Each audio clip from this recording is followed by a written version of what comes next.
ग्रामीण विकास के अपने अगले वीडियो में हम लोग बात करेंगे उत्पादक गतिविधियों में विविधीकरण की। विविधीकरण का मतलब होता है डाइवर्सिफिकेशन। डाइवर्सिफिकेशन का मतलब होता है कि और सारी गतिविधियों में भी आप काम करने लगो। क्यों जरूरत है डाइवर्सिफिकेशन की, पहले मतलब समझिए। मतलब तो बहुत ही आसान है। जैसे सिर्फ खेती हो रही है, खेती छोड़ करके आप पशुपालन कर सकते हो, हॉर्टिकल्चर कर सकते हो। हॉर्टिकल्चर का मतलब होता है उद्यान विज्ञान। ऐसे छोटा सा बगीचा बनाए, उसमें सब्जियां उगा लो, फल उगा लो। उनपे दाम अच्छा मिलता है, लेकिन मेहनत बहुत होती है। अलग अलग टेक्निक्स होती हैं। फिर पशुपालन में भी बहुत सारी वैरायटी है, और साथ में कुछ अल्टरनेट नए सोर्सेस ऑफ इनकम भी बन करके आ रहे हैं गांव में।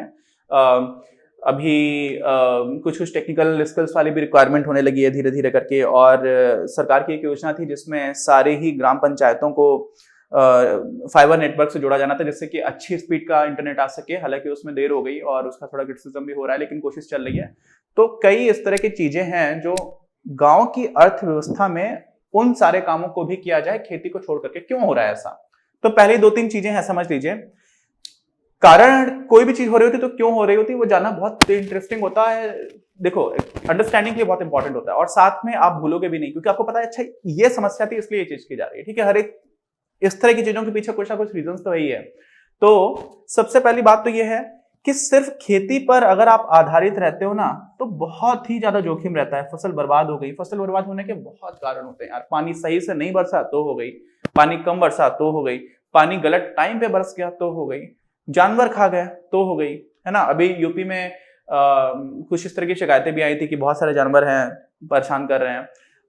कई बार कीड़े लग गए। अभी टिड्डों की बात आई थी, बहुत सारी टिड्डियां आ रही हैं और वो फसल खा जा रही हैं। तो इतने सारे रिस्क रहते हैं फसल उत्पादन में कि बहुत ज्यादा जोखिम भरा हो जाता है अगर आप पूरी तरह से उसी पर डिपेंडेंट हो, है ना।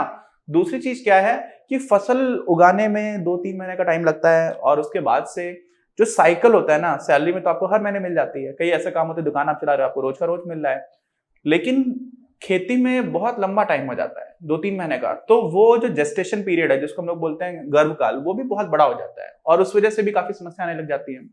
तो एक तो ये बात है, आप पूरी तरह से खेती पर डिपेंडेंट रहोगे तो बहुत समस्याएं आ जाएंगी, जोखिम बहुत है। और अगर नुकसान हो गया तो फिर आप क्या करोगे? फिर आप किसी से उधार मांग लोगे, फिर जीवन भर वैसी सूदखोर लोगों का आप उधार चुकाते रह जाओगे, और आपको कभी भी एक फाइनेंशियल स्टेबिलिटी, जिसको हम लोग बोलते हैं कि वित्तीय रूप से स्थिरता, वो नहीं आ पाएगी। तो वो बड़ा कारण रहता है। दूसरा है कि आप खेती करो, लेकिन बहुत सारे ऐसे सस्टेनेबल सोर्सेस ऑफ इनकम भी बनाए जा सकते हैं, जिससे आपकी टोटल आय बढ़ जाए, आपको ज्यादा आमदनी हो सकती है। और ज्यादा आमदनी होने के साथ साथ एक आमदनी होने में निश्चितता हो जाए कि हाँ, इतने पैसे मिलेंगे और इस टाइम पर मिलेंगे। आप समझना, ये देखिए फाइनेंशियल प्लानिंग में आपको पहले से पता हो जाए कि आपको इतना पैसा मिलेगा और इस टाइम पर मिलेगा, उसी से बहुत सारी चीजें सॉल्व हो जाती हैं। खेती में क्या होता है, पता ही नहीं है कि रेट किस पे रहेगा। आलू करने वाला किसान है बेचारा, उसको पता ही नहीं होता है कि जितनी लागत लगा रहा है वो भी मिल पाएगी, और हो सकता है कि 10 गुना ज्यादा पैसा मिल जाए। तो इतना ज्यादा जब वेरिएशन होता है ना प्राइसेस में, तो बहुत समस्या होती है। तो अगर आप कुछ और ऐसा करने लग जाते हैं तो एक स्थिरता आ जाती है। क्या जाती है कि आपको पता है कम से कम इतनी चीजें तो मिलेंगी, तो आप अपनी प्लानिंग बहुत अच्छे से कर पाते हो। बच्चों की स्कूल की पढ़ाई, बहुत सारे खर्चे होते हैं, कपड़े, घर ठीक कराना है, घर बाढ़ में पानी भर जाता है घर में, उसको ठीक कराना है, बहुत सारी चीजें ऐसी होती हैं। तो अगर आपको सस्टेनेबल हो जाए, और साथ में क्या होता है कि आय में अधिक स्थिरता आ जाए, कितना पैसा मिलेगा उसमें, साथ में टाइम, दो चीजें होती हैं, समझ रहे हैं ना। क्वांटिटी कितनी मिलेगी प्लस टाइम बहुत इंपॉर्टेंट फैक्टर होता है, जिससे आप प्लानिंग अच्छे कर पाते हो। तो ये भी एक सकारात्मक कारण है कि अगर ऐसा होने लग जाएगा तो बहुत सारी चीजें ठीक हो जाएंगी। अच्छा, तीसरा जो है वो बड़ी दुखद स्थिति है। देश में अभी भी आधी से ज्यादा ऐसी जमीन है जिस पर खेती करने वाले जो किसान हैं वो मेनली एक ही फसल उगाते हैं, और उसको हम लोग बोलते हैं खरीफ की फसल। बारिश के सीजन में होती है, पानी की जरूरत होती है, तो बारिश के सीजन वाला ही जो पानी है वही लग जाता है, क्योंकि सिंचाई व्यवस्था है नहीं देश की आजादी के इतने साल के बाद भी। तो ये बहुत ही दुखद चीज है। अब होता क्या है, जहां पर खरीफ की फसल हो रही है वो तो एक बार हो गई। अब कितने महीने में फसल होती है? 3-4 महीने का सीजन रहता है। तो 4 महीने भी आप मान लो और 5 महीने भी मान लो, तो बाकी के 7 महीने बाकी टाइम क्या करेगा किसान? जो आदमी किसान है, खुद को किसान बोलता है, वो 5 महीने ही तो बिजी है, बाकी के 7 महीने उसको कुछ दूसरा एम्प्लॉयमेंट चाहिए ना। तो अगर सिर्फ खेती रहेगी तो वो 7 महीने तो एकदम, तो 2 तरह का अनएम्प्लॉयमेंट होता है जिसको बेरोजगारी कहते हैं। बेरोजगारी के भी अलग अलग तरह के प्रकार होते हैं, अलग अलग तरह से समझने के। तो एक होती है सीजनल अनएम्प्लॉयमेंट। क्या बोला मैंने? Seasonal unemployment. खेती का सीजन है तो भैया खेती कर रहे हैं, खेती का सीजन खत्म हो गया, 7 महीने पड़े हुए हैं तो उसमें कुछ काम ही नहीं, तो उसको क्या बोलते हैं, मौसमी रूप से आप बेरोजगार हो, मतलब मौसमी बेरोजगारी है, सीजनल अनएम्प्लॉयमेंट है। दूसरी बात क्या होती है, इसी में आप रबी समझ लो, कुछ जगह ऐसी होती है जहां पर रबी की फसल होती है, रबी की फसल फिर खरीफ की तो सारी जगह पर हो जाती है, बारिश के डिपेंडेंस है, ठीक।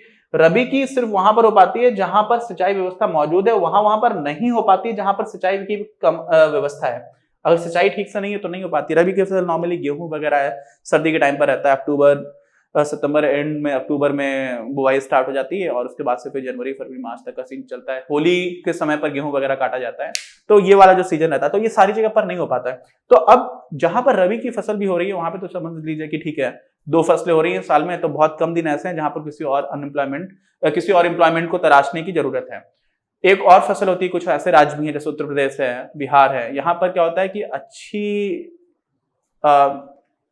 ऋतुएं बहुत सारी हो जाती हैं, है ना। जितने आप कोस्टल एरियाज में जाओगे, कोस्टल मतलब जो समुद्र तट के किनारे किनारे, वहां पर ऋतुएं बहुत ज्यादा नहीं बदलती, तो अलग अलग ऋतुओं के हिसाब से भी अलग अलग फसलें हो जाती हैं, कई कुछ फसलों में ज्यादा पानी की आवश्यकता होती है, कुछ में नहीं, तो रबी खरीफ और एक जायद की फसल भी हो जाती है, लेकिन वो बहुत कम क्षेत्रों में होती है, इसलिए उसको इतना ज्यादा नेशनल लेवल पर जब बात करेंगे तो उसको इतना इंपॉर्टेंस नहीं मिलती, नहीं तो जायद की फसल भी होती है। तो मैं क्या बता रहा था कि यहाँ पर 2 तरह का अनएम्प्लॉयमेंट होता है, एक तो होता है सीजनल, आपके पास काम ही नहीं है, दूसरा एक होता है हिडन अनएम्प्लॉयमेंट। ये तो बहुत ही बड़ा इश्यू है खेती में, सारी जगह पर है। क्या होता है हिडन मतलब क्या होता है, कोई चीज छिपी हुई है। अब छिपी हुई बेरोजगारी कैसी होती है, तो छिपी हुई बेरोजगारी सबसे पहले तो ऐसी होती है, घर में है 7 लोग और जो खेत है वो है 2 बीघा, तो 7 लोग 2 बीघा में ही लगे हुए हैं, जरूरत ही नहीं है वहां पर 7 लोग, हो सकता है 20 बीघा अच्छे से देख पाए, लेकिन 2 ही बीघा में 7 लोग लगे हुए हैं, तो सबको लग रहा है कि खेती कर रहे हैं, समझ रहे हैं। तो जहां पर जितने लोगों की आवश्यकता नहीं है उससे ज्यादा अगर आप लगे रहो तो उसको बोल देते हैं छिपी बेरोजगारी। बहुत है खेती में, क्यों है, क्योंकि खेती में बहुत ज्यादा जनसंख्या का बोझ है। अभी भी देश में हम लोग 3 सेक्टर्स में डिवाइड करते हैं, तो प्राइमरी में खेती और खेती से जुड़े हुए बाकी जो चीजें एक्टिविटीज हैं, पशुपालन, ये सारी चीजें हमने बात की, ये सब रहता है। 45% से ऊपर पॉपुलेशन लगी हुई है, लगभग 45% भी मान लो, लगभग आधी जनसंख्या भारत की खेती में लगी हुई है। तो जहां पर उतने लोगों की आवश्यकता ही नहीं है, अमेरिका में 1% के आसपास पॉपुलेशन है, 1.7% ऐसा कुछ है, 1.5% के आसपास समझ लीजिए कि 100 में से 1.5 आदमी वहां खेती कर रहा है। भारत में समझ रहे हैं 45 लोग कर रहे हैं, 45%, तो इतने जितने लोगों की जरूरत ही नहीं उससे ज्यादा लोग वहां पर लगे और सबको लगे कि हाँ काम कर रहे हैं, तो वो तो छिपी हुई बात होगी ना। तो ये समझ लीजिए, तो छिपी हुई बेरोजगारी यहाँ पर बहुत ही बड़ा इशू है। दूसरी बात ये भी, इस छिपी हुई बेरोजगारी के साथ वो सीखने वाला एस्पेक्ट भी आ जाता है कि उनको लग रहा है कि वो तो खेती करते हैं। कई बार ऐसा रहता है कि बीच में आपको टाइम रहता है, कोई काम ही नहीं खेती वाला, है ना। और खेती में भी क्या होता है ना, थोड़ा अजीब तरह का चीज है, जब खेती में जुताई वो बुवाई होना है या खेत जोतना है या पानी लगाना है, तो अचानक से बहुत ज्यादा काम पड़ता है, उसके बाद से बीच बीच में काम नहीं रहता। तो लगातार कुछ ऐसा रोजगार जहां पर आप कुछ प्रोडक्टिव बना पा रहे हो, अगर वो नहीं है तो फिर गरीबी, अशिक्षा, गांव में किसी तरह की 50 तरह की बदहालियां, उन सब से आप सॉल्यूशन लेकर के नहीं आ सकते। तो ये सारे कारण हैं किस चीज के लिए, ये सब हमें क्या आप कराते हैं, ये सब बोलते हैं कि भाई विविधीकरण कर दो, जो भी आपकी गतिविधियां हैं, किसकी, उत्पादक गतिविधियां, जो प्रोडक्टिव एक्टिविटीज है उनको आप डाइवर्सिफाई कर दो। अब डाइवर्सिफिकेशन में 2 तरह के एंगल्स आ जाते हैं।